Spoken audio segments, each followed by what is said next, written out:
በስመ አብ ወወልድ ወመንፈስ ቅዱስ አሐዱ አምላክ አሜን። ክቡር አባታችን ቄሰ ገበዝ አለባቸው የደብራችን ቄሰ ገበዝ የቤተ ክርስቲያናችን የስስት ልጆች አገልጋዮች የሰንበት ትምህርት ቤት ወጣቶች ማይበራነ ክርስቶስ ምእመናን የልዑል እግዚአብሔር ቤተሰቦች የእመቤታችን የቅድስት ድንግል ማርያም የቃል ኪዳን ልጆች የቅዱሳን ወዳጆች ሁላችሁም ምህረቱ ርህራሄው ደግነቱ ለዘላለም በሆነ በልዑል እግዚአብሔር ሰላም እንዴት ዋላችሁ? እንዴት አመሻችሁ? ምስጋና የባህሪው ምስጋና ገንዘቡ የሚሆን እግዚአብሔር አባታችን እግዚአብሔር ፈጣሪያችን እግዚአብሔር መጋቢያችን በቸርነቱ በደግነቱ ቀኑን ሙሉ በደህና ጠብቆ እስከዚህ ሰዓት ስላስመሸን አምላካችን እግዚአብሔር ስሙ የተመሰገነ ይሁን። እግዚአብሔር ይመስገን። እንኳን ለእመቤታችን ለወላዲተ አምላክ ለቅድስት ድንግል ማርያም ወርሃዊ መታሰቢያ በዓል በሰላም በሕይወት በጤና ጠብቆ አደረሳችሁ አደረሰን። መለይተ ጸጋ መለይተ ክብር የሆነች የቅድስት ድንግል ማርያም ፍቅሯ በልቡናችን ምስጋናዋ ጣዕሟን በአንደበታችን አምላካችን እግዚአብሔር ያብዛልን። ዝማሬውን ላሰሙን ለልጆቻችን ዝማሬ መላእክት ያሰማልን። እግዚአብሔር አምላክ የጸጋ ሁሉ ባለቤት እርሱ ነውና አብዝቶ ጸጋን ጨምሮ ለልጆቻችን ይስጥልን። ያው ሁላችሁም እንደምታስታውሱት በየሳምንቱ በዕለተ ዓርብ ተከታታይ የመጽሐፍ ቅዱስ ጥናት ያደረግን ነው። የቅዱስ ዮሐንስን ወንጌል ማጥናት ጀምረናል። ምናልባት ዛሬ ሶስተኛው ክፍል ይመስለኛል። በጣም ረጅም ጊዜ ብዙ ጊዜ እንግዲህ 2 ዓመትም ከዚያም ለሚበልጥ ጊዜ ምናልባት ቢወስድ ጊዜ ወስደን የምንማረው ትምህርት ስለሚሆን ክፍሉን በአግባቡ ማስታወስ ለሁላችን ይረዳል። በተለይ ደግሞ ተቀርጾ ዶክመንት የምታረጉት ወንድሞች የእያንዳንዱን ክፍል በቅደም ተከተል እንድትመዘግቡ ታሳስባለሁኝ። እንደ ሁል ጊዜ ማሳሰቢያዬ ከኋላ ያላችሁ እዚህ ፊት ለፊት ያለው ወንበር መዘምራኑ በተለይ ኑና እዚህ ጋር ቁጭ በሉ። ከኋላ የሚመጡ ሰዎች ወደፊት ቀረብ እንዲሉ እድል እንዲኖራቸው ወደፊት መምጣት የምትችሉ ጠጋ ብላችሁ ቃሉን ስሙ።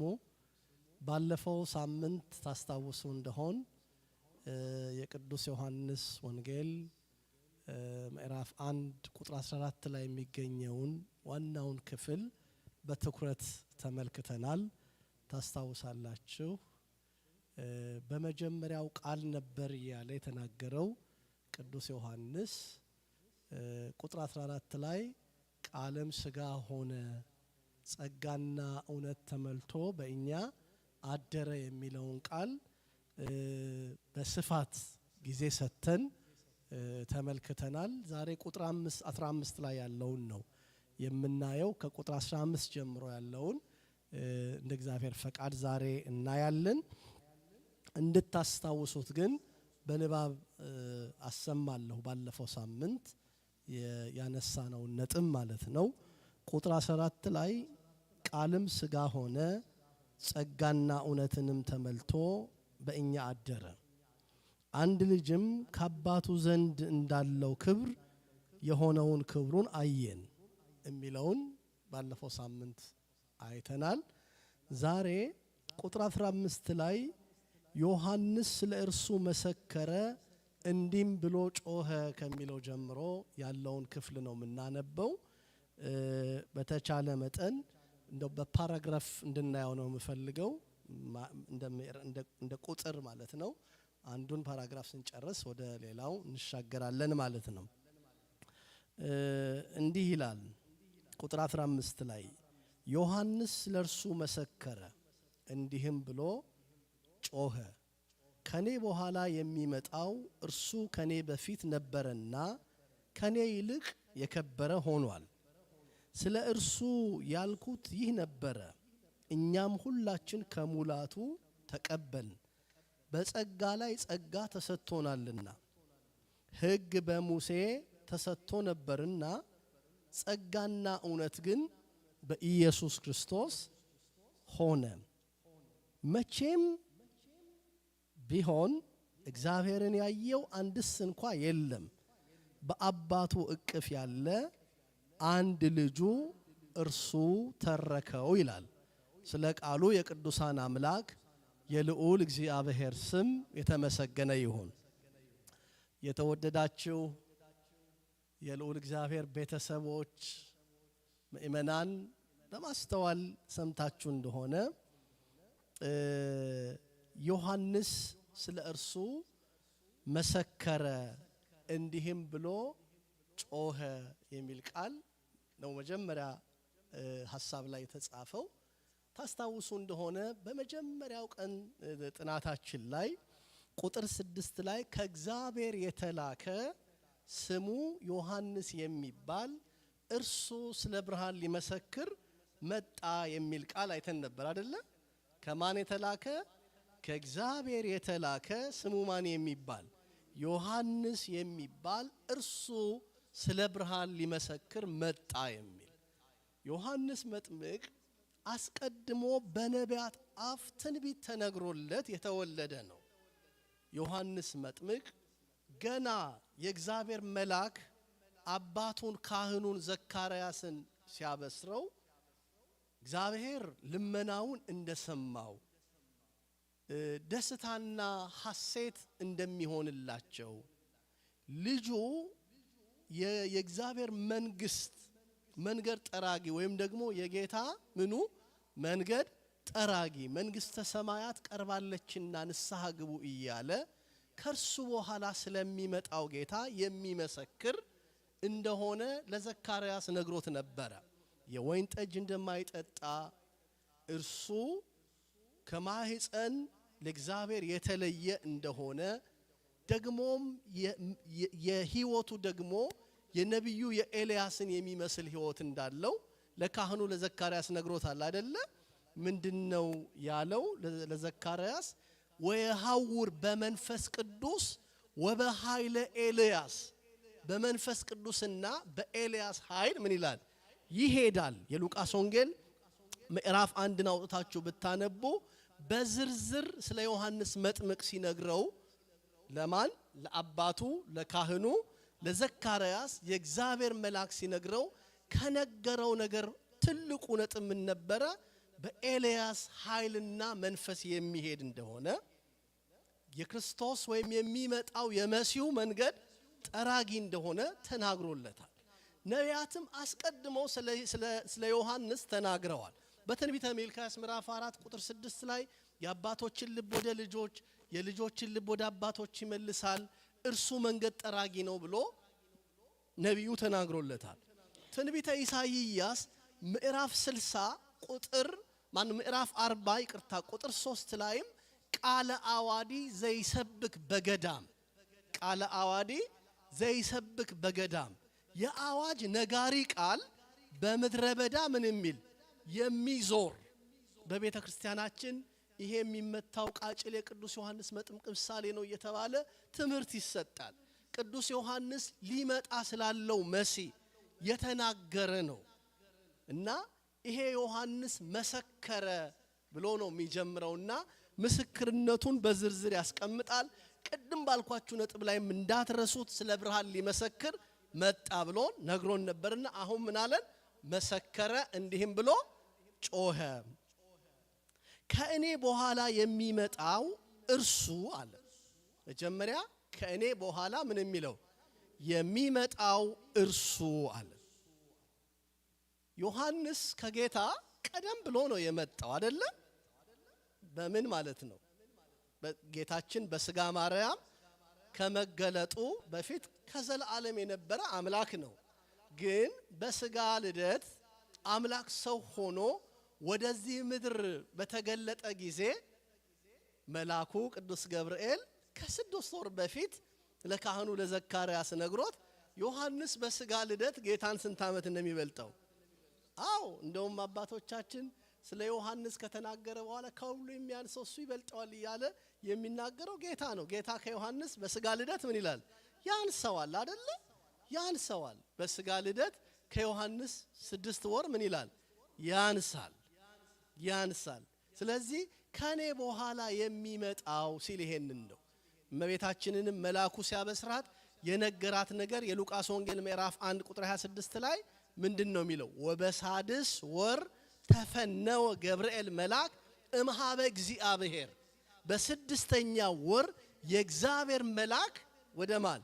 ወደ ማርያም ዘንድ ምን አለ? ተላከ ነው የሚለው አይደለ?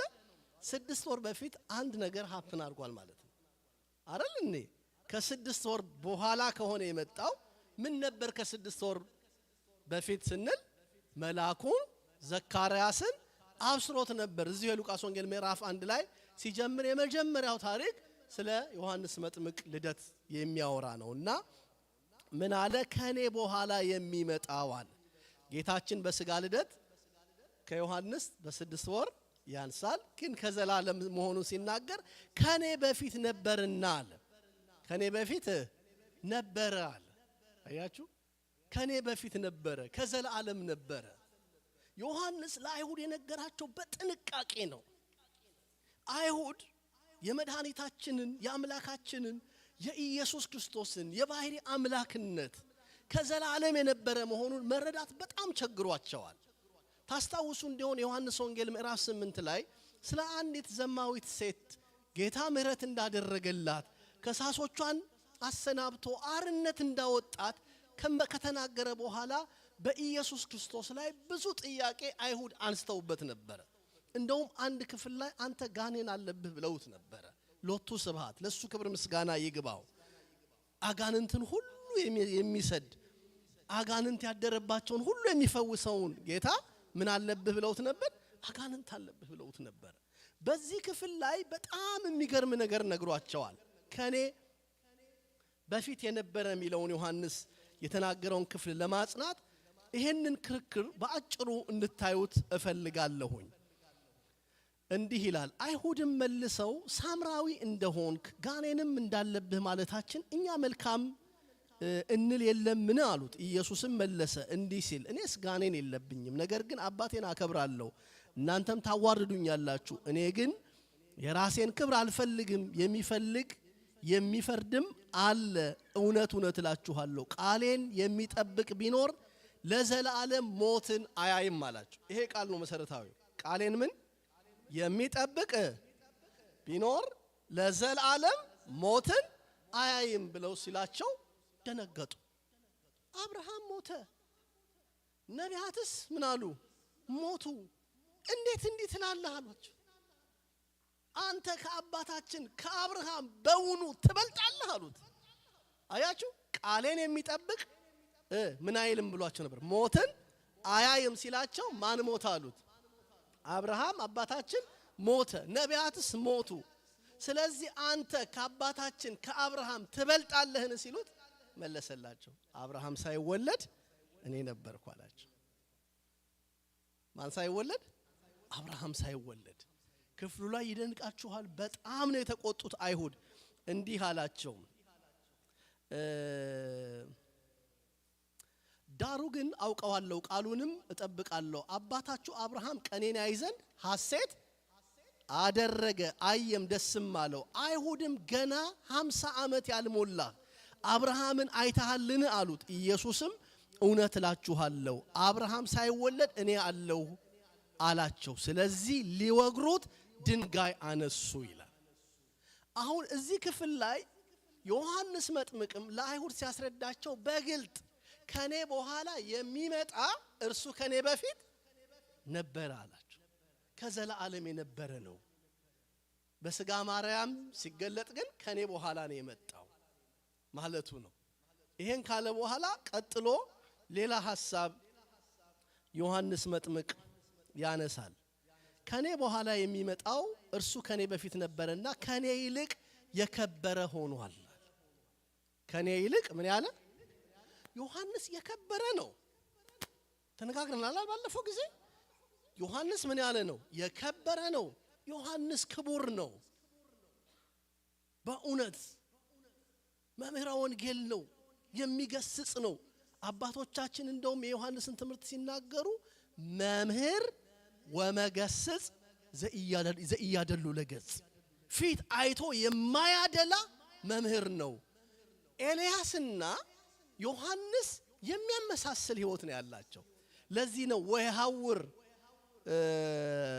ወይሃውር በመንፈስ ወበኃይለ ኤልያስ፣ በኤልያስ ኃይል ምን ይላል? ይሄዳል። ወይሃውር በመንፈስ ቅዱስ ወበኃይለ ኤልያስ፣ በመንፈስ ቅዱስና በኤልያስ ኃይል ይሄዳል ሲል ኤልያስ አክዓብና ኤልዛቤልን ፊት ለፊት ገብቶ ምን ያላቸው ነው? የተቆጣቸው ነው፣ የገሰጻቸው። እናንተ የናቡቴን ደም በከንቱ እንዳፈሰሳችሁ እግዚአብሔር የእናንተን ደም ያፈሳል። ኤልዛቤል የአክዓብ ማነው የናቡቴን ደም ውሾች እንደላሱት ያንቺን ደም ደግሞ ውሾች ይልሱታል ብሎ የተናገረው በድፍረት ነው። ማን? ኤልያስ። ዮሐንስ መጥምቅ ደግሞ ወደ ሄሮድስ ገብቶ የወንድምህን የፊልጶስን ሚስት ታገባ ዘንድ ላንተ አልተፈቀደልህም ብሎ በግልጽ የተናገረ። ስለዚህ ዮሐንስ ምን ይላል ሲናገር? ከኔ ይልቅ የከበረ ሆኗል ሲል እሱ ክቡር ነበረ። በምኑ? በትምህርቱ። ኢየሱስ ክርስቶስ ደግሞ ክቡር ነው በአምላክነቱ፣ በጌትነቱ፣ በፈጣሪነቱ፣ በአዳኝነቱ። ስለዚህ ይሄ ቀላል ሐሳብ ነው፣ ለመረዳት አይቸግራችሁም።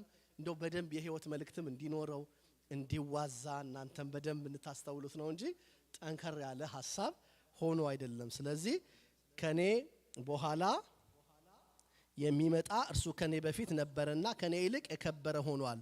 ስለርሱ ያልኩት ይህ ነበር አለ። ስለርሱ ያልኩት ይህ ነበር፣ ይመጣል ያልኩት በቃ ከኔ በኋላ ይመጣል፣ ከኔ በፊት ነበር ከዘላለም ያልኩት እርሱ ነው ካለ በኋላ ቀጥሎ ይህንን ይናገራል። እኛ ሁላችን ከሙላቱ ተቀበልን። እስቲ በሉ እኛ ሁላችን ከምኑ? ከሙላቱ፣ ከአምላክነቱ። እሱ ሁሉ ያለው ነው። ከአምላክነቱ ምንን ተቀበልን ሲል ጸጋ በዲበ ጸጋ ይላል። በጸጋ ላይ ጸጋን ተሰጠን ይላል። ከሙላቱ ተቀበልን ሲል ሙላቱ የተባለው ምኑ ነው? አምላክነቱ። እግዚአብሔር ቢሰጥ የማያልቅበት ምንድነው? ባለጠጋ ነው። አንድ ሰው ሰጥቶ መጨረሻ ላይ የለኝም ይላል። እግዚአብሔር ግን ሁሌም ምንድነው? ባለጠጋ አምላክ ነው። ስለዚህ እኛም ሁላችን ከምኑ ተቀበል? ከሙላቱ ተቀበልን። በጸጋ ላይ ጸጋ ተሰጥቶናልና ይላል። በምን ላይ? በጸጋ ላይ ጸጋ ተሰጥቶናልና ይላል።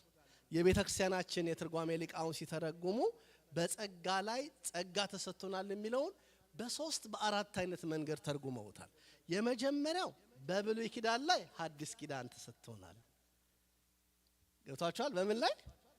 በብሉይ ኪዳን ላይ ሐዲስ ኪዳን ተሰጥቶናል። ብሉይ ነበረ፣ ከዛ ምን ተጨመረልን? ሐዲስ ኪዳን ተጨመረልን። ቀጥሎ ደግሞ በሕግ ላይ ጸጋ ተሰጠን ይላል። በምን ላይ? በሕግ ላይ ምን ተሰጠን? ጸጋ። ኦሪትን ምን ይላታል? ሕግ ብሎ ይጠራታል። ኦሪትን ምን ብሎ ይጠራታል? መጽሐፍ ቅዱስ ክፍሉን ገብታችሁ ብታነቡት ብዙ ቦታ ላይ ሕጋችሁ ሕጋችሁ ሕጋችሁ ሕጋችሁ እያለ ያወራል። ለምሳሌ ገላትያ 7:51 ላይ፣ የዮሐንስ ወንጌል ምዕራፍ 18 ቁጥር 31 ላይ፣ ሌሎችም ክፍሎች ላይ ብትሄዱ ኦሪትን ምን እያለን ይጠራት? ኦሪትን ምን እያለ? ሕግ። ስለዚህ በጸጋ ላይ ጸጋ ተሰጥቶናል ሲል በኦሪት ላይ አዲስ ኪዳን፣ በሕግ ላይ ጸጋን ምክንያቱም በፊት ሰው ሁሉ በምን ነበር የሚኖረው? በሕግ። ሕግን ደግሞ በመጠበቅ ሰው በእግዚአብሔር ፊት ምን መሆን አልቻለም ነበር? ጻድቅ መሆን አልቻለም ነበር።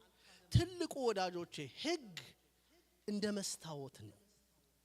ሕግ እንደምንድን ነው? እንደ መስታወት ነው። በደልን የሚያሳይ ነው። ጸጋ ደግሞ በደልን ምን የሚያደርግ ነው? የሚሸፍን ነው፣ የሚጋርድ ነው ጸጋ። በጣም የሚገርማችሁ ስለ ሕግ አንድ ነገር ልንገራችሁ። ሕግን የሚጠብቅ በአንዱ የሚሰናከል ሰው ቢኖር እርሱ በሁሉ በደለኛ ነው። እስቲ ሕግን የሚጠብቅ በሉ። ነገር ግን በአንዱ የሚሰናከል እርሱ በሁሉ በደለኛ ነው። ያዕቆብ መልእክት ምዕራፍ 2 ላይ ቁጥር 9 ላይ ያለቃሉ። አትስረቅ ያለው ሕግ ደግሞ አታመንዝር ይላልና፣ ባትሰርቅ ነገር ግን ብታመነዝር ምንድነው? እስቲ በሉ። ባትሰርቅ ብታመነዝር በደለኛ ነህ አይደል? አንድ ሰው አላመነዘርኩም አትሊስት ይሄ ያለኝ ምናምን የሚባል ታውቃላችሁ። ሕግ እንደዚህ አይነት ነገር አያውቅም። አትሊስት እዚህ ላይ ደህና ነኝ ገብታችኋል አይደል? አይቻልም። በሕግ አይቻልም። ሕግ በባህሪው 9 ከ10 አይሰጥም። አንድ ተማሪ ትምህርት ቤት ሄዶ 10 ተጠይቆ 9ን ከመለሰ እኮ ቬሪ ጉድ ነው የሚባለው አይደል እንዴ? 10 ከመለሰ ኤክሰለንት አይደል? 8 ከመለሰ ጉድ አይደል እንዴ? አትሊስት ይሄንን ነገር ኮንሲደር የሚያደርግ የትምህርት ስርዓት አለናል። ሕግ ግን እንደዛ አይደለም። ምንም ኮንሲደር አያደርግም። ሕግ ከባድ ነው። ለዚህ ነው ሰው በሕግ ስራ በኩል መጽደቅ ያልቻለው። ገብቷችኋል? ሰው በሕግ ስራ በኩል ጻድቅ መሆን አልቻለም። ሰው ሕግን በመፈጸም በእግዚአብሔር ፊት ፍጹም መሆን አልቻለም። ለዚህ ነው ነቢያት የእግዚአብሔር ምሕረት እንዲመጣ አቤቱ ሰማያትን ቀደህ ና እያሉ የጠሩት። ሰማያትን ቀደህ ብትወርድ ምን አለ እያሉ የጠሩት። ፈኑ ኢዴከ እማርያም አድኅነኒ ወባልሐኒ የማይብዙ እያሉ የጠሩት ለዚህ ነው። ስለዚህ ወዳጆቼ ሕግ የሰዎችን ልጆች አርነት ሊያወጣቸው አልቻለም። ስለዚህ ምን መጣ? የጸጋ ዘመን መጣ። የምን መጣ? የጸጋ ዘመን መጣ። የስጦታው ዘመን፣ የምህረቱ ዘመን። እግዚአብሔር ከሕግ ዘመን ወደ ምን ዘመን አመጣን? ወደ ምህረት ዘመን አመጣን። ይሄን ስላችሁ ሕግ አያስፈልግም ማለት አይደለም። በፊት ሰው ሕግን የሚጠብቅበት ምን አልነበረውም? ጸጋ አልነበረውም። አሁን ግን ሕግን ለመፈጸም ጸጋው ምን ያደርገናል? ይረዳናል። ገብታችኋል አይደለ? ጸጋው ምን ያደርገናል?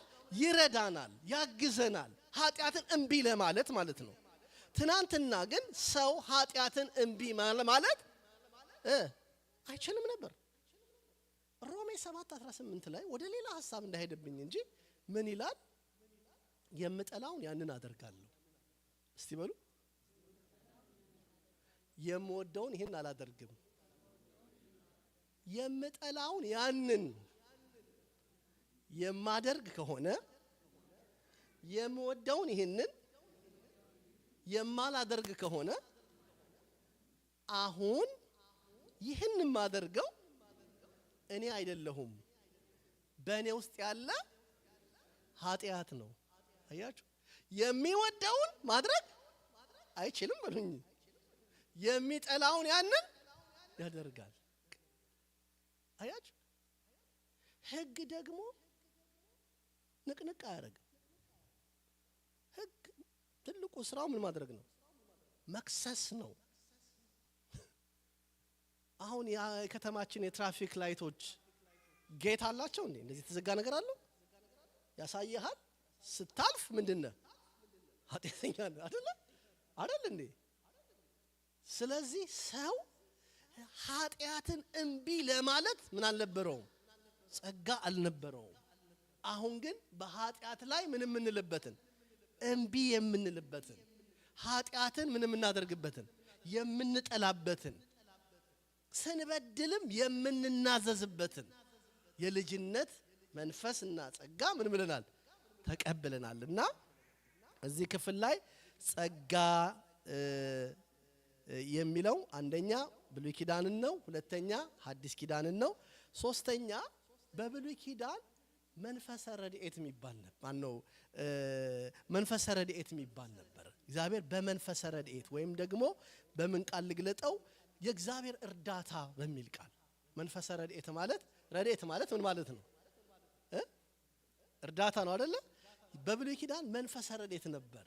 አሁን ደግሞ ምን ተሰጠን? መንፈሰ ልደት። በመንፈሰ ረድኤት ላይ መንፈሰ ልደትን ጨመረልን።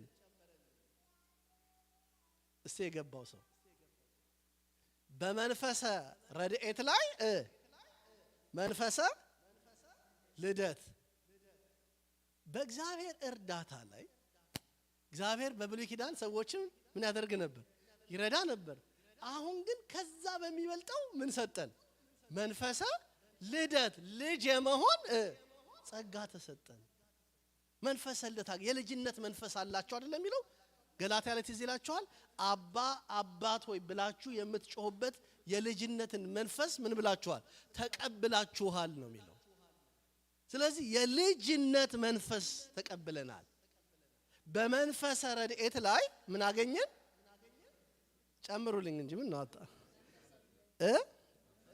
በመንፈሰ ረድኤት ላይ መንፈሰ ልደት ምን ማለት ነው? የልጅነት መንፈስ ተቀብለናል። አራተኛው በአእምሮ ጠባይ ላይ አእምሮ መንፈሳዊ ተቀበል። እስቲ በአእምሮ ጠባይ ላይ በሉ። በአእምሮ ጠባይ ላይ አእምሮ መንፈስ ተቀበል። እስቲ አእምሮ መንፈስ በሉ። ትንሽ ከበዳችሁ እንዴ? አእምሮ ጠባይ ማለት የተፈጥሮ ዕውቀት ማለት ነው። አእምሮ ጠባይ የሚባለው ምንድነው? የተፈጥሮ ዕውቀት። ሰው በተፈጥሮ ምንድነው? አዋቂ ነው አይደለ? አይደል እንዴ? አዋቂ ነው። ከዛ ቀጥሎ ደግሞ ምን ተሰጠው? በፊት በአእምሮ ጠባይ ተጠቅሞ ኃጢአት ምን ብሏል? ሰርቷል አይደለ? አሁን ግን ምን ተሰጠው? በአእምሮ ጠባይ ላይ አእምሮ መንፈስ ተሰጠው። መንፈሳዊ ዕውቀት ተሰጠው። ምን ተሰጠው? እስቲ ምን ተሰጠው? ለዚህ ነው ቅዱስ ጳውሎስ መንፈሳዊ ሰው ሁሉን ይመረምራል ያለው። መንፈሳዊ ሰው ምን ያደርጋል? ሁሉን ይመረምራል። መንፈሳዊ ሰው መንፈሳዊ ዕውቀት ክፉንና ደጉን እንድንለይ ያደርጋል። የሚጠቅመውና ማይጠቅመውን እንድንለይ ያደርጋል። አያችሁ? በጸጋ ላይ ጸጋ ተሰጠን።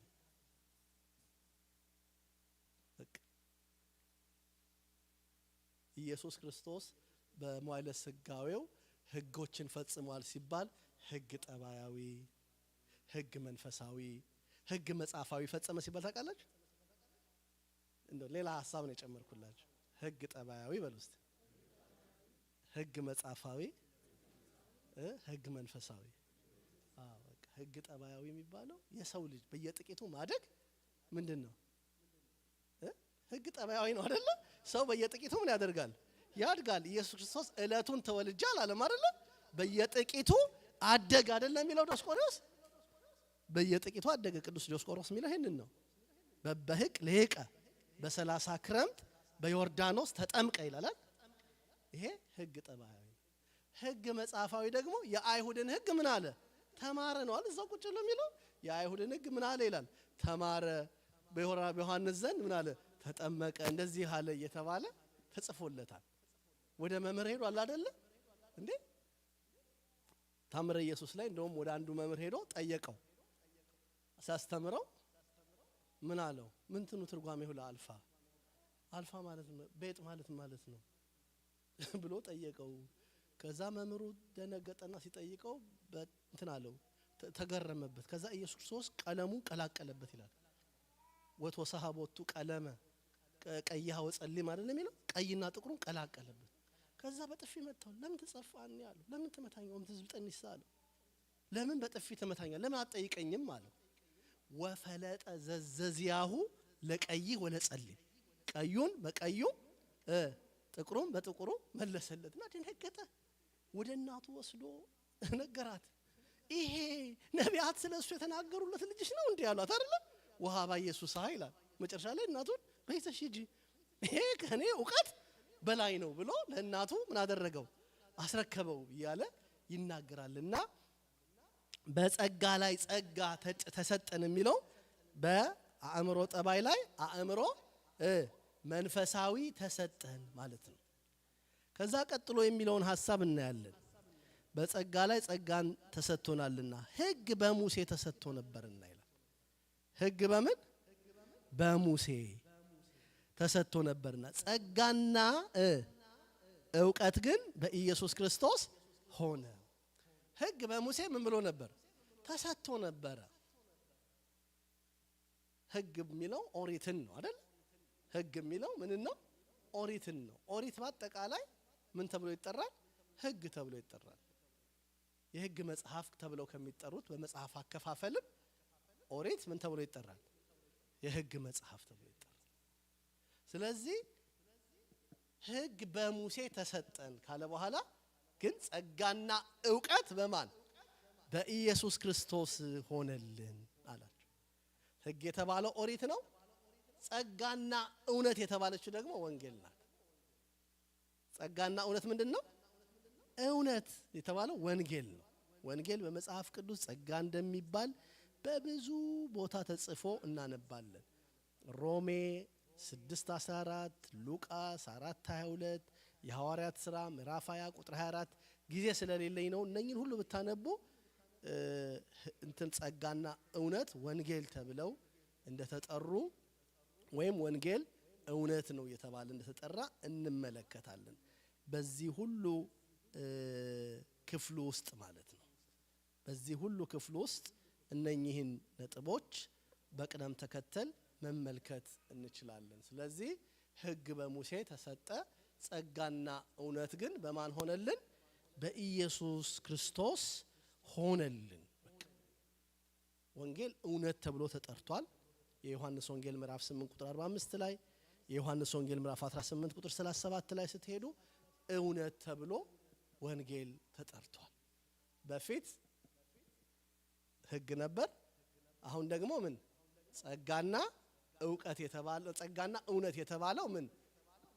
ወንጌል ተሰጥቶናል ማለት ነውና ይሄንን ነው አባቶቻችን ሲተረጉሙ በአጭር ቃል ያስቀመጡትን መናገር ፈልጋለሁ። እዚሁ ጌታ የተናገረውን ነሳይነ ጸጋ በዲበ ጸጋ ህየንተ ጸጋም ይላል። ነሳይነ ጸጋ በዲበ ጸጋ ህየንተ ጸጋ፣ በጸጋ ላይ ጸጋን ምናልን ተቀበልን የተባለው ይሄ መሆኑን እንድታረጋግጡ ወይም እንድታውቁ እወዳለሁኝ። ቀጥሎ ቁጥር 18 ላይ እንዲህ የሚል ቃል ይቀጥላል። ጸጋና እውነት ግን በኢየሱስ ክርስቶስ ሆነ፣ መቼም ቢሆን እግዚአብሔርን ያየው አንድስ እንኳ የለም፣ በአባቱ እቅፍ ያለ አንድ ልጁ እርሱ ተረከው ይላል። ይሄ ትልቁ ደግሞ ሌላው ፖይንት ነው። ትልቁ ሌላው ነጥብ ነው። መቼም ቢሆን እግዚአብሔርን ያየው አንድስ እንኳ የለም፣ በእቅፉ ያለ አንድ ልጁ ግን እርሱ ምን አደረገው? ተረከው። እስቲ መቼም ቢሆን በሉ። እግዚአብሔርን ያየው አንድስ እንኳ የለም፣ በእቅፉ ያለ አንድ ልጁ እርሱ ተረከው። ከኦሪት ጀምሬ ወደ አዲስ ኪዳን መጣላችኋለሁ። ሙሴ ባለፈውም ሳምንት ተናግሬዋለሁ። ሙሴ ከእግዚአብሔር ጋራ ከ570 ጊዜ በላይ ቃል በቃል ተነጋግሯል። ኦሪት ዘሁልቁ ላይም ስታነቡ እግዚአብሔር ለእስራኤል ሲነግራቸው ከናንተ መካከል ነቢይ ቢነሳ በራእይ ወይም በህልም አነጋግራለሁኝ፣ ለባሪያዬ ለሙሴ ግን እንዲህ አይደለም፣ አፍ ለአፍ ገጥሜ በግልጥ ነግረዋለሁ ነው ያለው። ሙሴ ከእግዚአብሔር ጋር በምን የተነጋገረው? በግልጥ። ለዚህ ነው ነቢያት አፈ ንጉስ ናቸው የሚባሉት ያልኩ ደጋግሜ የምነግራችሁ። ነቢያት ምን ይባላሉ? አፈ ንጉስ ይባላሉ። አፈ ንጉስ ታውቃላችሁ? በዚህ በነገስታቱ ስርዓት ምን ይባላሉ? የንጉሱ አፍ። ንጉስ አዋጅ ነጋሪዎች ናቸው። ደርብ ላይ ይቆማሉ። ከዛ በኋላ አዋጅ ንጉስ እንዲህ ብሏል ይላሉ። ሙሴ ይሄ ነበር። ነቢያትም ይሄ ነው ስራቸው። የኦሪት መጽሐፍን ስታነቡ እግዚአብሔር የሚያወራው ከሙሴ ጋር ነው። ሙሴ ደግሞ የሚያወራው ለህዝቡ ነው። ወነበቦ እግዚአብሔር ለሙሴ ይላል መጽሐፉ። እግዚአብሔር ለሙሴ እንዲህ አለው ይላል። ከዛ ደግሞ ሙሴ ከተራራው ይወርድና ከመዝ ይቤ እግዚአብሔር እንዲህ ይላል ብሎ ይነግራቸዋል። አያችሁ? ይሄ ሙሴ 570 ጊዜ ቃል በቃል ከእግዚአብሔር ጋር የተነጋገረው ሙሴ የመጨረሻው ጥያቄው ፊትህን አሳየኝ። የሚገርማችሁ ባነብላችሁ አንድ ክፍል ላይ ሙሴ እግዚአብሔር ይጠራዋል እስራኤልን ወደ ተራራው እንዳይጠጉ፣ ተራራውን የነካ ቢኖር እርሱ ይሞታል፣ ሰውም ቢሆን እንስሳም ቢሆን። ሰምታችሁኛል? ተራራው ማንም ሰው ምን አይልም። ሰውም ቢሆን እንስሳም ቢሆን ተራራውን የነካ ምን ይላል? ማን ብቻ ግን ይወጣል? ሙሴ ይወጣል። ሙሴ ወደ ተራራው ይወጣል። ጢስ ይሆናል፣ ጥጋግ ይሆናል፣ መባረቅት ይሆናል፣ ነጎድጓድ ይሆናል። እግዚአብሔር በታላቅ ግርማ ወደ ሙሴ ይመጣል። ድምፁን በታላቅ ነጎድጓድ ያሰማዋል። ሙሴ ይሄን እንደሰማ የኛ አባቶች ኦርቶዶክሳውያን ሊቃውንት መካከል ቅዱስ ኤፍሬም በማክሰኞ ውዳሴ ማርያም ድርሰቱ ላይ ቃለ አብ ሕያው ዘወረደ ውስተ ደብረ ሲና ወወሃበ ሕገ ለሙሴ ወከደነ ሪሰ ደብር በጊሜ ወጢስ በጽልመት ወነፋስ ወበድምፀ ቃለ አቅርንት ይገስጽ ለለ ይቀውሙ በፍርሃት ሰአል ይለነ ቅድስት ይላል። ሙሴ ወደ ተራራው ይወጣል። ጢስ ይሆናል፣ ጥጋግ ይሆናል። እግዚአብሔር ይመጣል፣ ድምፁን ይሰማል፣ ፊቱን ግን አያየው። ሙሴ ከተራራው ሲወርድ ከእግዚአብሔር ከክብሩ ከተራራው ክብር ተሳትፎ ስለሚወርድ ከግርማው ክብር ተሳትፎ ስለሚወርድ የእግዚአብሔር ክብሩ በተራራው ላይ ስለሚገለጥ የሙሴ ፊቱ ይለወጣል፣ ያንጸባርቃል። ሙሴ ከተራራው ሲወርድ እስራኤል ፊቱን እንዲሸፈን ይለምኑታል። ተገልበብ ለነ ሙሴ ይሉታል። ሙሴ ምን በልልን? ተሸፈንልን። ተመልከቱት፣ የሙሴን ፊት ማየት ያልቻሉ እስራኤል እንዴት የእግዚአብሔርን ፊት ያዩታል? የሙሴን ፊት ሙሴ ጥቂቱን ነገር ነው ከክብሩ ሳያየው እንደውም እግዚአብሔር ሳያየው ድምፁን ሰምቶ መባረቅቱን አይቶ ነጎድጓዱን ሰምቶ በጢስና በጥጋግ አናግሮት እግዚአብሔር ሲወርድ ሙሴ ምን አለ አይልም ነበር፣ አያየውም ነበር። ይመጣል። ዘጸአት 33 ላይ የመጨረሻ ጥያቄውም ይሄው ነበር። ዘጸአት 34:29ን ባነብላችሁ ደስ ይለኛል። ዘጸአት 34:29ን ጊዜ ላለ መውሰድ ነው ብዙ ነገሮችን ጥቅስ ብቻ የተናገርኩም አልፈውና እናንተ ስናገር የሰማችኋቸውን ጥቅሶች ጊዜ ስታገኙ አንብቧቸው። ዘጸአት 34:29 እንዲህም ሆነ ሙሴ ከሲና ተራራ በወረደ ጊዜ ሁለቱ የምስክር ጽላቶች በሙሴ እጅ ነበሩ። ሙሴም ከተራራው በወረደ ጊዜ እግዚአብሔር ከእርሱ ጋር ስለተነጋገረ የፊቱ ቁርበት እንዳንጸባረቀ አላወቀም ነበር። አሮንና የእስራኤል ልጆችም ሁሉ ሙሴን ባዩት ጊዜ እነሆ የፊትህ ቁርበት አንጸባረቀ፣ ወደ እርሱም የፊቱ ቁርበት እንዳንጸባረቀ ወደ እርሱም ይቀርቡ ዘንድ ፈሩ። ሙሴም ጠራቸው፣ አሮንም የማህበሩም አለቆች ሁሉ ወደ እርሱ ተመለሱ። ሙሴም ተናገራቸው። ከዛም በኋላ የእስራኤል ልጆች ሁሉ ቀረቡ። እግዚአብሔርም በሲና ተራራ የተናገረውን ነገር ሁሉ አዘዛቸው። በእርሱም ለእነርሱ ተናግሮ ከጨረሰ በኋላ በፊቱ መሸፈኛ አደረገ ይላል። ቅድም ያልኳችሁን ማን? ሙሴ።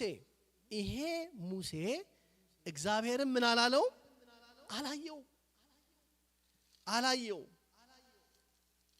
እግዚአብሔር በባህሪየ መለኮቱ ለማንም አይታይ። በሉ እስቲ እግዚአብሔር በሉ በባህሪየ መለኮቱ ለማንም አልታይ። ማንም ወዳጆቼ እግዚአብሔር ትልቅ አምላክ ነው። እኔ አንድ ነገር ልንገራችሁ። እዚህ ምሽት ድንገት ሳናስበው ይሄ በር ተከፍቶ ዶናልድ ትራምፕ ይመጡ ምንድነው ምን ሆነ? ትርምስምሳችን ነው የሚወጣው አይደለ? አዎ ትርምስምሳችን ነው የሚወጣው። እግዚአብሔር ታላቅ ማንም ሰው በባህሪየ መለኮቱ አላየው። እግዚአብሔር ሰው በሆነ ጊዜ ነው የታየው። ምን በሆነ ጊዜ? አምላክ ምን በሆነ ጊዜ? ሰው በሆነ ጊዜ፣ በተዋህዶ በተገለጠ ጊዜ። ከዚያ በፊት እነ ኢዮብ ያሉትን አንድ ሁለት ቃሎች እንጨምር። ኢዮብ 34 ቁጥር 29 ከብሉይ ኪዳን አንድ ልጨምር ብዬ ነው። ኢዮብ 34 ቁጥር 29 መጽሐፈ ኢዮብ ምዕራፍ 34 ቁጥር 29 እንዲህ ይላል፣ በሕዝብ ወይም በሰው ዘንድ ቢሆን እርሱ ቢያሳርፍ የሚፈርድ ማን ነው? ፊቱንስ ቢሰውር የሚያየው ማን ነው? እግዚአብሔር ፊቱን ቢሰውር ማንም አያየው።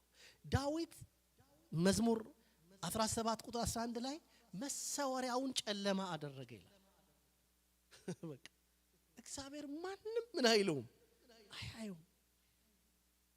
እኔ በጣም ደግሞ ቅዱስ ጳውሎስ በሚገርም ቃል በጣም ግልጥ በሆነ ቃል ሁለት ቦታ የጻፈውን እናይና ወደ ቀጣዩ ሐሳብ እንሄዳለን።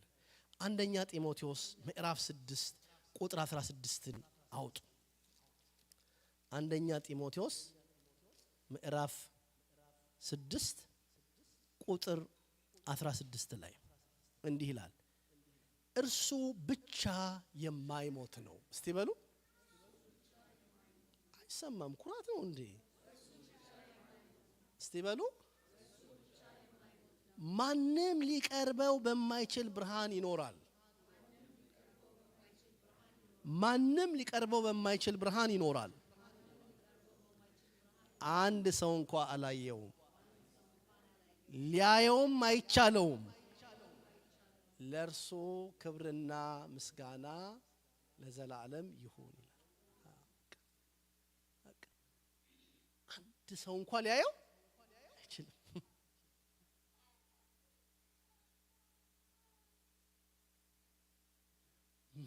በጣም የሚደንቀው አምላክ ሰው የሆነበት ነገር ቀላል አይደለም። ባለፈው ብያችኋለሁ። እግዚአብሔር ዓለምን ከፈጠረበት ጥበቡ ይልቅ ያዳነበት ይበልጣል ብሎ ቅዱስ ዮሐንስ አፈወርቅ የተናገረው ታላቅ ነገር ነው።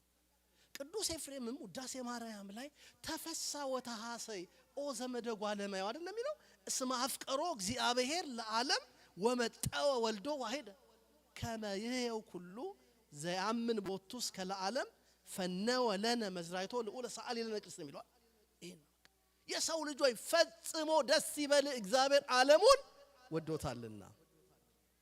ዮሐንስ 3:17 ላይ ያለውን እኮ ነው ቅዱስ ኤፍሬም እኮ። በዚህ አጋጣሚ ውዳሴ ማርያም ምስጢረ ስጋዌ ነው። ሰማችሁኝ? ውዳሴ ማርያም ምንድነው? በሉልኝ። ውዳሴ ማርያም ምንድነው? ስታነቡት ይሄን ፍጠርልኝ ይሄን አድርግልኝ ይላልው እንዴ? ይላል። ምንድነው የሚለው? እግዚአብሔር እንዲህ አደረገ፣ ሰው ልጅ ፈልጎ ወረደ፣ ከድንግል ማርያም ተወለደ። ምን እያለ ምንድነው የሚያወራው? ምስጢረ ስጋዌ። ኦርቶዶክሳውያን አባቶቻችን ምእመናን ልጆቻቸው ሃይማኖትን በጸሎት መልክ እንዲይዙት የሚያደርጉት ጥበብ አስደናቂ። ጸሎት ሃይማኖት የሚል ቃል ሰዳችሁ። ጸሎት ሃይማኖት ሁሉም በፈጠረ አንድ አምላክ በሚሆን እግዚአብሔር አብ እናምናለን። የግል ጉዳይ አለው ያወራል። ስለ ግል ጉዳይ አያወራም። ግን ምንድነው? ዶግማ ነው። ምንድነው? ዶግማ ነው። አባቶቻችን ዶግማውን ምን አደረጉት? ጸሎት አድርገው ሰሩት። ውዳሴ ማርያም ሄዱ። ፈቀደ እግዚአብሔር ይዞ ለአዳም ህዙነ ወትኩዘልብ ወያግቦ ሀበዘትካት መንበሩ ሰአሊ ለነ ቅድስት ልቡ ያዘነውን የተከዘውን አዳምን ወደ ቀደመ ሀገሩ ይመልሰው ዘንድ ወደደ። ወዶም ምን አደረገለት? ፈጸመለት። በቃ እያንዳንዱ የማክሰኞ የረቡዕ የሐሙስ እያላችሁ ብትሄዱ ምስጢረ ስጋዌ ነው። ወደ ነጥቤ ልመልሳችሁ። ስለዚህ ይሄ አምላክ የማይታይ ነው። አንደኛ ጢሞቴዎስ ምዕራፍ 1 ቁጥር 17 ላይ ጨምሬ አንድ ክፍል ላንብብ። አንደኛ ጢሞቴዎስ ምዕራፍ 1 ቁጥር 17 ላይ እንዲህ ይላል፣ ብቻውን አምላክ ለሚሆን በሉ እስቲ በሉ ለማይጠፋው ለማይታየውም ለዘመናት ንጉስ ክብርና ምስጋና እስከ ዘላለም ድረስ ይሁን አሜን። እስቲ ቃሉን ደግመን እናስታውሰው። ብቻውን አምላክ ለሚሆን ለማይጠፋው ለማይታየውም አያችሁ፣ ለማይታየው የማይታየው ታየ አይደል እንዴ? ምን ነው ውዳሴ ማርያም ላይ አይደል እንዴ? የማይዳሰሰው ተዳሰሰ። ይሄ ነው። ስለዚህ ቅዱስ ጳውሎስ ይሄንን ሲናገር በአስደናቂ ቃል የማይታይ ማንም ሊደርስበት የማይችል የማይመረመር አምላክ እሱ ታየ፣ ከኛ ጋር ሆነ እያለ ሊናገር ነውና ወደ ነጥቤ ስመልሳችሁ መጀመሪያ ያለው መቼም ቢሆን እግዚአብሔርን ያየው አንድስ እንኳ የለም። ይሄ የቅዱስ ያሬድ መልእክት ደግሞ በጣም የሚደንቀው ተባሃሉ ጻድቃን በበይናቲሆሙ እንዘ ይብሉ ቦኑ ዘርኢክምዎ ለልዑል።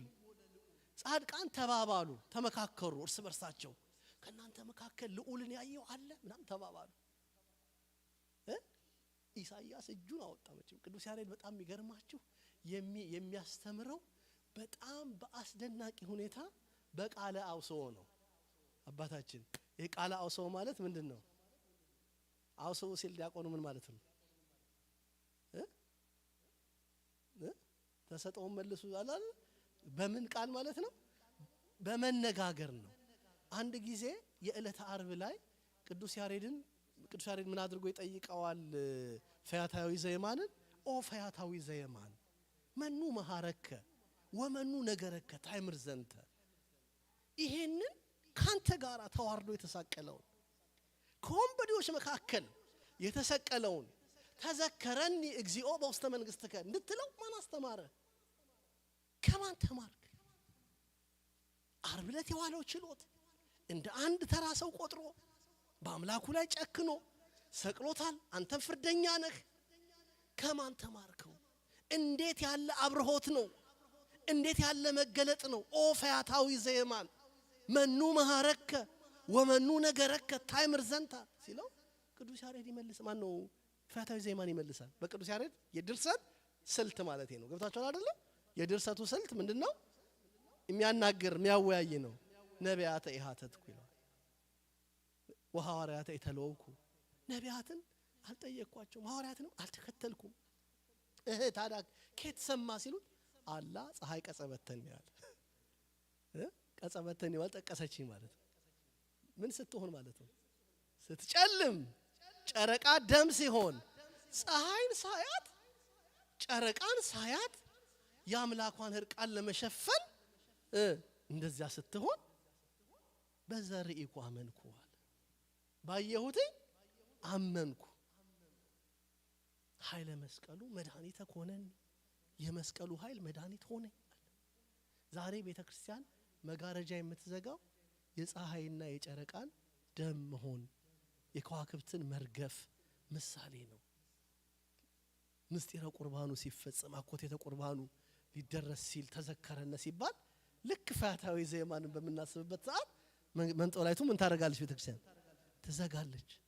ፈያታዊ ዘየማን እንዳየው ጨረቃ ደም ስትሆን ከዋክብት ምን ሲሉ ሲረግፉ ማለት ነው። ወደ ነጥቤ ለመልሳችሁና እዚህ ክፍል ላይም ጻድቃን እርስ በርሳቸው ተባባሉ። ከናንተ መካከል እግዚአብሔርን ያየው አለ ተባባሉ። ኢሳይያስኒ ይቤ ርኢክዎ ለልዑል ኢሳይያስ አይቼዋለሁ አለ። ከዛ በኋላ ርኤ ነው የሚለው አየ ወሰኢነ ጠይቆቱ አይተዋል። ኢሳይያስ 6:1 ላይ ኦዚያን በሞተ በአመቱ እግዚአብሔርን ከፍ ባለና በረጅም ዙፋን ተቀምጦ ምን ብሎታል? አይቶታል አይደል እንዴ? አየው ነው አልሚለው መጽሐፉ እንዴ? ምን ነው ፈራችሁ? ግን ወሰኢነ ጠይቁት ምን ይመስላል ሲሉት አቤት ግርማው፣ አቤት ጌትነቱ። ለአንዱ መላእክት ክንፋቸውን በሁለት ክንፋቸው ፊታቸውን፣ በሁለት ክንፋቸው እግራቸውን፣ በሁለት ክንፋቸው ከጽንፍ እስከ ጽንፍ እየበረሩ አንዱም ላንዱ ቅዱስ ቅዱስ ቅዱስ እግዚአብሔር ክብር ከምድር ከከማን ምድር ከክብር ተሞላች እያሉ ሲያመሰግኑ አየኋል። ግን እግዚአብሔርን ምን ማድረግ አልቻለም? መግለጥ አልቻለም። ሙሴም ቅድም ያልናችሁን ሙሴን ያመጣዋል ቅዱስ ያሬድ። ቀጥሎ ምን ይላል? ሙሴኒ ይቤ ርዮል በአምደ ደመና፣ ሙሴ በአምደ ደመና አይቼዋለሁ አለ። ርኢክዎ ለልዑል ርኤ ወሰኢነ ጠይቆቶ መግለጥ ግን ምን አለው? አቃተው፣ አልቻለም። ቀጥሎ ይመጣና ማርያምኒ ትቤ እንተ ጾረቶ በከርሳ፣ ከዛ ርኢክዎ ለልዑል ልዑልን አየሁት አለች። ርኤት ወክህለት ጠይቆቶ ለማስረዳት ቻለች። አቀፌው፣ አጥብቼው፣ አዝየው፣ ምድረ ግብጽ አብሬው ተንከራትቼ አይደል እንዴ? ቅድም ያልኳችሁ ቃል በኃይለ ቃል ያላችሁት እግዚአብሔር በባህር የመለኮቱ ለማንም አይታየም ነበር። የማይታየው አምላክ የታየው ከማን ሲወለድ ነው? ከመቤታችን ከድንግል ማርያም። ሩቅ ነው ያለው እግዚአብሔር። ሀገሩ ወዴት ነው ያለው እግዚአብሔር? እኛ ሰፈር መጣ፣ እኛ ከተማ መጣ፣ እኛ መንደር መጣ። በቃ አምላክ ከኛ ጋር ሆነ፣ አማኑኤል ተባለ። ስለዚህ እግዚአብሔርን ያየው አንድስ እንኳ የለም ካለ በኋላ በምኑ ያለ? በእቅፉ ያለ ውስተ እጽኑ፣ በእቅፉ ያለው እጽን ይባላል። ኪዳነ ወልድ ክፍል አለቃ ኪዳነ ክፍል ላይ ምንድነው ሲሉ ከዚህ ከደረትና ከእጅ መካከል ያለ ክፍል ነው ብለው፣ ይሄ ብብት ምን ለዋላ እዚህ ጋር ምንን ያመለክታል ሲባል ሩይነት ነው ወይም እኩያነትን ነው ያመለክታል። ዘሩይ ምስለ አብ በመለኮቱ አለ ምን ነው እስቲ በሉ። ዘሩይ ምስለ አብ በመለኮቱ በሉ። በመለኮቱ ከባህሪ አምላኩ አባቱ ጋር ምን የሚል የሚተካከል፣ ከባህሪ አባቱ ጋር ምን የሚል የሚተካከል በምኑ? በባህሪ መለኮቱ። ስለዚህ በአባቱ ሬና ያለ ከአባቱ ጋር ምን የሚል የሚተካከለው እርሱ ምን አደረገው? ተረከው። እሱ ገለጠው። ተረከው ማለት ነው አስረዳን፣ መሰከረልን። እማናቀውን እግዚአብሔርን ማን መሰከረልን? ያላየነው ማን መሰከረልን? ልጁ ኢየሱስ ክርስቶስን መሰከረልን። ልጁ ኢየሱስ ክርስቶስ መሰከረልን። ምን አለን? ከሁሉ አንዱ ልንገራችሁ፣ አብን አሳየንና ይበቃናል ሲሉት እስከ ዛሬ ከእናንተ ጋር ስኖር አታውቀኝም ምን አላቸው? አብን ያየ እስቲ በሉ፣ አብን ያየ በቃ ህልው ነው። እኔ አብ ከኔ ተለይቶ የኖረበት ዘመን፣ እኔም ከአብ ተለይቼ የኖርበት ዘመን፣ መንፈስ ቅዱስም ከኔ ተለይቶ የኖረበት ዘመን የለም። ህልዋን ናቸው። ስለዚህ አንድ ልጁ ምን አደረገው? ገለጠው ተረከው አይደለ መሰከረልን የትኛው ሲባል ደግሞ የሚተካከለው ምን የሚለው በባህሪ ምን የሚለው የሚተካከለው በባህሪ የሚተካከለው ዕብራውያን ላይ ቅዱስ ጳውሎስ ሲናገር እስራኤል ከነ እግዚአብሔር ነገር የሰሙት ከነ ሙሴ እንደነበረ ይናገራል ከጥንት ጀምሮ በብዙ አይነት በብዙ ጎዳና እግዚአብሔር ለአባቶቻችን በነቢያት ተናገረ ካለ በኋላ ግን ሁሉን ወራሽ ባደረገው ዓለማትንም በፈጠረበት በልጁ በዚህ ዘመን መጨረሻ ለኛ ተናገረን አያችሁ ቅድም ያልኳችሁን አስተዋውሱ እግዚአብሔር ሲናገር በብሉይ ኪዳን ምን እያለ ነበር የሚናገረው አልኳችሁ ለሙሴ ነግረዋል አይደለ ሙሴ ምን ይላል ይመጣና ከመዝ ይቤ እግዚአብሔር ይላል መጀመሪያ እግዚአብሔር ወነበቦ እግዚአብሔር ለሙሴ እንዲህ አለው እንዲቀር ነው ቃሉን እንደሞኝ ነው መጠይቃችሁ እሺ የኔ አባታዊ ምክሬ ነው ስጠይቃችሁ አው ቀላል ነው ምትነግሩኝ ነገር አሁን ቀሲስ አሁን እንድንላችሁ ለምን ይፈልጋሉ እንዳትሉኝ እንደሞኝ ግን ምን በሉልኝ መልሱልኝ በቃ እንደሞኝ መልሱልኝ እንዴት ውስጣችሁ እንደሚቀር አውቃለሁ ወነበቦ እግዚአብሔር ለሙሴ እንዲህ አለው ሙሴም ደግሞ ከተራራ ወርድና ምን ይላል እግዚአብሔር እንዲህ ይላል አስቀድሞ እግዚአብሔር በብዙ አይነት በብዙ ጎዳና ለአባቶቻችን በነቢያት ምን አለ ተናገረ ካለ በኋላ በዘመን ፍጻሜ አለ የዘመን ፍጻሜ መቼ የትኛው ነው የክርስቶስ መምጫው አይደለ 5500 ዘመን ሲፈጸም ገላትያ 4:4 ላይ የዘመኑ ፍጻሜ በደረሰ ጊዜ ከሴት የተወለደ አይደል ልጁን ላካል የሚለው ልጁ ደግሞ ልክ በዘመኑ ፍጻሜ እግዚአብሔር በምኑ ተናገረ በልጁ ላነጻጽርላችሁ ሙሴ ምንድነው የሚለው እግዚአብሔር እንዲህ ይላል እስቲ በሉልኝ ማን ነው ይሄን የሚለው እስቲ በሉልኝ ምን ይላል ሙሴ ልጁ ግን እንዳልታቃላችሁ አማን እብለክሙ እኔ ግን እላችኋለሁ የቱ ነው የሚበልጠው እኔ ግን እላችኋለሁ አያችሁ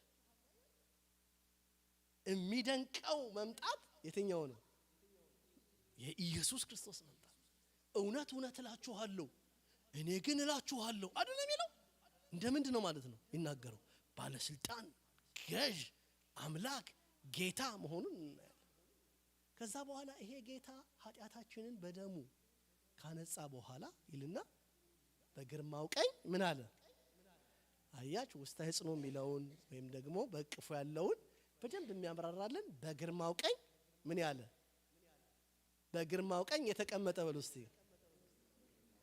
እስቲ በግርማው ቀኝ የተቀመጠ በሉ ቀኝ ምንድነው አሁን ይሄንን ቅድም ያለቃ ኪዳኖል ክፍሌን ምሳሌ ነገርኳችሁ አይደለ ምን ብዬ ጎን እኩያነት መተካከል ማለት ነው በእንትን ሲታይ በብብትና ማን በቀኝ በእጅና በደረት አቅራቢያ ያለ ነው አይደል እንዴ የኛ ቤተክርስቲያን ኦርቶዶክሳዊ ሊቃውንት ሔዋን እኮ ከአዳም ግራጎን ስትፈጠር እዚህ ጋር መፈጠሯ ወደ ታች ቢያደርጋት ታናሽ እንዳትሆን እዚህ ጋር ቢፈጥራት እንደኔ በላይ እንዳትሆን እዚህ ጋር መፍጠሩ የሰውነት እኩያ ነው ክፍያ ነው እኩል መሆናቸው ለማሳየት ነው ይተረጉማሉ በጣም ድንቅ ትርጉም ነው ይሄኛውም እዚህ ጋር ምንን ያሳያል እኩያነቱን በባህሪ ምን መሆኑን የሚተካከሉ አንድ መሆናቸው ስላሴ በፈቃድ ስንት ናቸው አንድ በባህሪ አንድ ናቸው ስለዚህ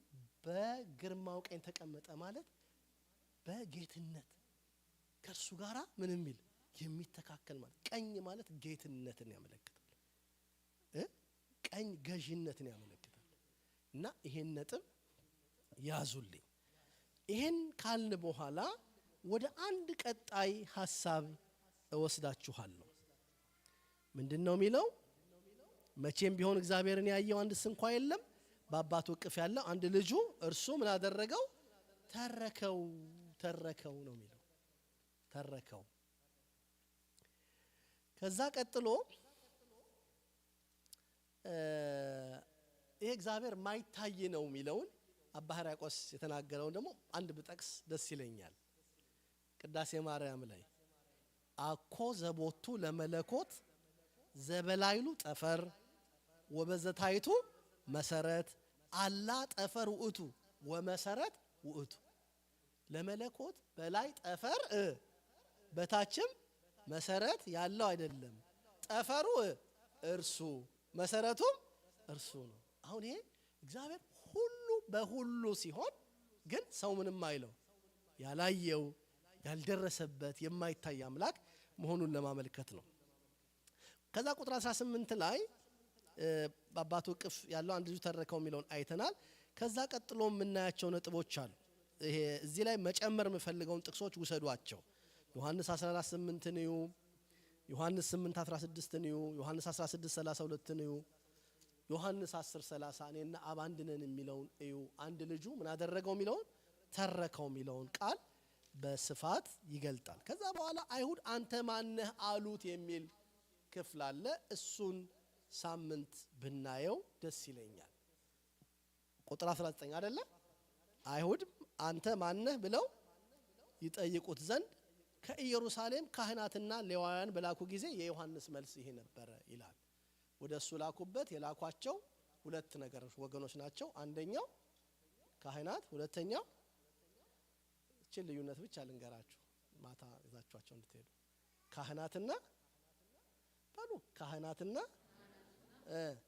ሌዋውያን እስቲ ካህናትና ካህናት የሚባሉት ከቤተ አሮን የሆኑ ከማን ከአሮን ቤት የሆኑ ትልቁን አገልግሎት የሚሰጡ ናቸው ምን ይባላሉ እነሱ ካህናት ይባላሉ ሁለተኛው ደግሞ ሌዋውያን የሚባሉት ከክህነቱ ስራ ቀጥሎ ያሉት ካህናቱን ምን የሚያደርጉ ናቸው የሚረዱ የሚያግዙ ሌዋውያን ይባላሉ እነዛ ደግሞ ምን ይባላሉ ካህናት ይባላሉ ካህናት ልከዋል ከዛ ማንን ልከዋል ሌዋውያንንም ልከዋል ማንህ ብለው ጠይቀውታል ኤልያስ ነህ ብለውታል ነብዩ ነህ ብለውታል ብዙ ጠይቀውታል ኤልያስ ነህ ሲሉት ምክንያት ነበራቸው ነብዩ ነህ የምትለው ቃል ራሱ ምክንያት ነበራቸው ገሌ ካልሆንክ ኤልያስ ካልሆንክ ነብዩስ ካልሆንክ ማንህ አንተ ብለው ዮሐንስን ጠይቀውታል በሚቀጥለው ሳምንት በእግዚአብሔር ቸርነት ይሄንን ክፍል እንማራለን ያስተማረን አምላክ የረዳን አምላክ እግዚአብሔር ስሙ የተመሰገነ ይሁን እኔ ይሄንን ክፍል ለማስተማር እንደ ተማሪ ራሴም ተዘጋጅቼ ነው መጣው አይደል ግዴታ አይደል እንዴ ምክንያቱም የማቀርበው ሐሳብ በደንብ ትኩረት ሰጣችሁ እንድትሰሙት ስለሆነ እኔ ጊዜ ሰጥቼ ተዘጋጅቼ እንደምመጣው እናንተም ጊዜ ሰጣችሁ የሰማችሁትን አሰላስሉ ብትችሉ ማስታወሻ አምጡ እኔ አስታውሳለሁ አንዳንድ ቦታ እንደዚህ አገልግዬ ረጅም ጊዜ ወስዳለ ይሄ ትምህርት ወደፊት የምታዩት ነው ገና አንድ ምዕራፍ አልተማርንም አይደል ገና ቁጥር 20 ላይ ነን አሁን 19 ነን አይደል ይሄ ምዕራፍ 1 ምናልባት 7-8 ሳምንት ይወስዳል ማለት ነው እንደዚህ ያለ አመት በላይ ይሄን ርዕስ ይዘን ልንቆይ እንችላለን ስለዚህ አንዳንድ ጊዜ ይገርማችኋል አንዳንድ ሰዎች ማስታወሻቸውን ያሳዩኛል ትምህርቱ ካለቀ በኋላ አምጥተው ያሳዩኛል በእውነት ለነሱ እግዚአብሔርን አመሰግናለሁ እና እንደዚያ እንድትበታደርጉ ትኩረት ብትሰጡ ምን ብላችሁ ጫሩት ማስታወሻ እንዴት ደስ ይል መሰላችሁ ከብዙ አመት በኋላ ስታዩዋቸው ማስታወሻቸው ያስገርሟችኋል በቃ አዲስ ያረጋችኋል እና በቃል ያለ ይረሳል አይደል የሚባለው እና ይሄንን አድርጉ አንድ መዝሙር ልጆቻችን ሰንበት ትምህርት ቤት ወጣቶች ዘምረው ከዛ አባታችን ቄሰ ገበዝ እንደለመድነው የመጨረሻውን ጸሎት ደግሞ እሳቸው ያደርጉልናል ወደ ወጣቶቹ ዝማሬ እናልፋለን